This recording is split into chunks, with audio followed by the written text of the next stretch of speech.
इतनी yummy white sauce momos बनाना start करते हैं।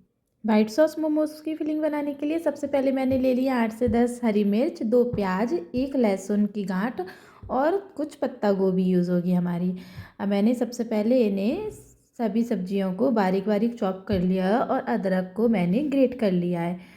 पत्ता गोभी भी हम रफली चॉप कर लेंगे क्योंकि हम इन सभी सब्जियों को चॉपर से चॉप करेंगे। तो चलिए, अब हमने इन सभी को चॉपर में डाल लिया है। अब हम जैसे चॉप करेंगे, बारीक बारीक चॉप करना है। अब मैंने इसको चॉप कर दिया। देखिए हमारा सारी सब्जियां किस तरह से फाइन चॉप हो चुकी हैं। अब मैं इसे इन एक बाउल में निकाल लूँगी। सारा मिक्सचर बाउल में निकालने के बाद हम इसमें डालेंगे 1 चम्मच स्वाद अनुसार नमक और उसे भी अच्छे से मिक्स कर देंगे। अब चलिए, हमने गैस पर एक कढ़ाई रख दी है और उसमें मैंने 2 टेबल स्पून समथिंग ऑयल डाला है। ऑयल गर्म हो चुका है। अब मैंने उसमें डाल दिया चिली फ्लेक्स। चिली फ्लेक्स भी पक चुका है। अब हम इसमें हमारी सब्जियों का मिक्सचर डालेंगे और उसे 2 मिनट्स तक कंटिन्यूस पकाएंगे।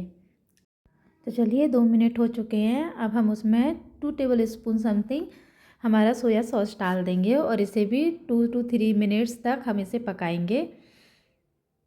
अब हमारा सारी सब्जियां मिक्सचर अच्छे से पक चुका है। अब हम उसमें लाल मिर्च पाउडर डाल देंगे। लाल मिर्च पाउडर डालने के बाद भी हम उसे 1 मिनट और चलाएंगे। अब हमारा मिक्सचर तैयार है फिलिंग के लिए। तो चलिए, हम फिलिंग के लिए हम अपना आटा गूँथ लेते हैं। उसके लिए मैंने 1 कटोरी मैदा लिया है और उसमें स्वादानुसार नमक डाल दिया। 1 चम्मच हम सोयाबीन का ऑयल डालेंगे। कोई भी फ्लेवर का ऑयल यूज़ नहीं करना है हमें, अदरवाइज़ उसमें फ्लेवर आ जाएगा। अब हम उसमें थोड़ा थोड़ा पानी डालकर एक आटा लगा लेंगे। अब हम सारे आटे को मसलते हुए धीरे धीरे पानी डालकर एक आटा लगाएंगे। हमें आटा पूड़ी की तरह सख्त भी नहीं लगाना और ना ही ज़्यादा सॉफ्ट लगाना है। जैसे हम रोटी का आटा लगाते हैं, सेम ऐसे ही आटा लगा सकते हैं। हमारा आटा लग चुका है। अब देखिए, हमारा केवल 1/4 पानी ही यूज़ हुआ है इसमें। अब 5 मिनट बाद हम हमारे आटे को फिर से एक बार मिक्स कर लेंगे, जिससे हमारा आटा एकदम स्मूथ हो जाएगा। अब हम हमारे आटे की लोइयाँ बना लेंगे और उन्हें पतला पतला बेलेंगे। आप किसी भी शेप में बेल सकते हैं इन्हें, क्योंकि हम इसे एक किसी भी सांचे या ग्लास की हेल्प से कट करेंगे। इनके सर्कल्स कट करने हैं हमें। तो देखिए, मैं काफ़ी थिन बेल रही हूँ इसको और मैंने ग्लास की हेल्प से इनको सर्कल सर्कल कट कर लिया है। अब सारी एक्स्ट्रा रोटी हम हटा देंगे और सर्कल में हमारी जो फिलिंग थी हमने वो भर दी है और थोड़ा सा पानी ऊपर से लगाया है, जिससे आसानी से दूसरी लेयर उसके ऊपर चिपक जाए। अब हम अपने फॉक के हेल्प से इस तरह से कुछ डिज़ाइन बनाएंगे। ये डिज़ाइन भी बन जाएगा और हमारी जो फिलिंग है वो निकलेगी भी नहीं जब हम इसे वाटर में बॉईल करेंगे। तो चलिए, इसी तरह से हमने सारे मोमोज़ तैयार कर लिए हैं। देखिए कितने प्यारे लग रहे हैं ना।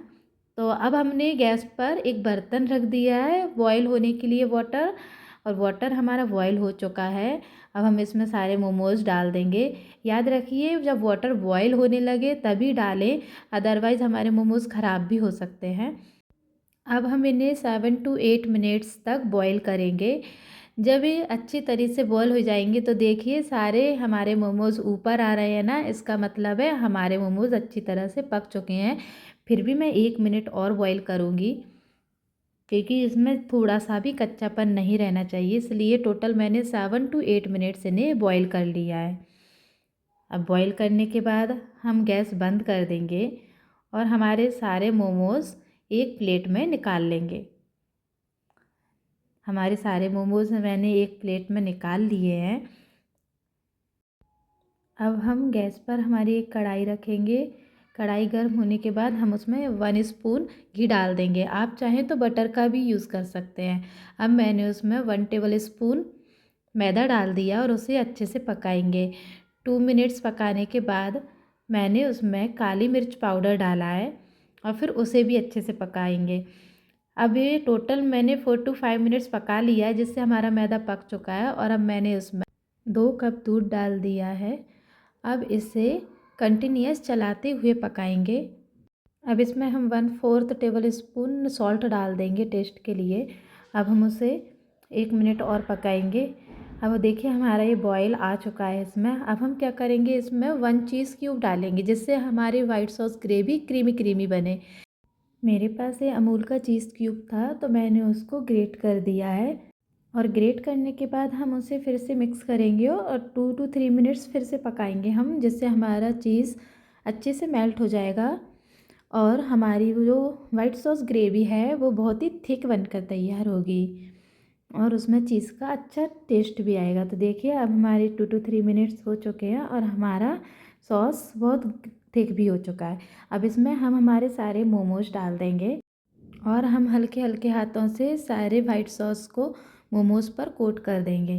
तो चलिए अब हमारे मोमोज़ कम्प्लीटली बनकर रेडी है। अब मैंने इसे सर्व कर लिया है और आप चाहें तो ऐसे भी खा सकते हैं, बट मुझे इससे टोमेटो केचप के साथ खाना पसंद है, इसलिए मैंने साथ में टोमेटो केचप भी ले लिया। आप कैसे भी यूज़ कर सकते हैं इसको।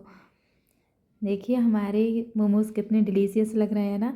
अगर आपको मेरी ये रेसिपी पसंद आई हो तो आप प्लीज़ मेरे चैनल को लाइक एंड सब्सक्राइब कीजिएगा। Thank you.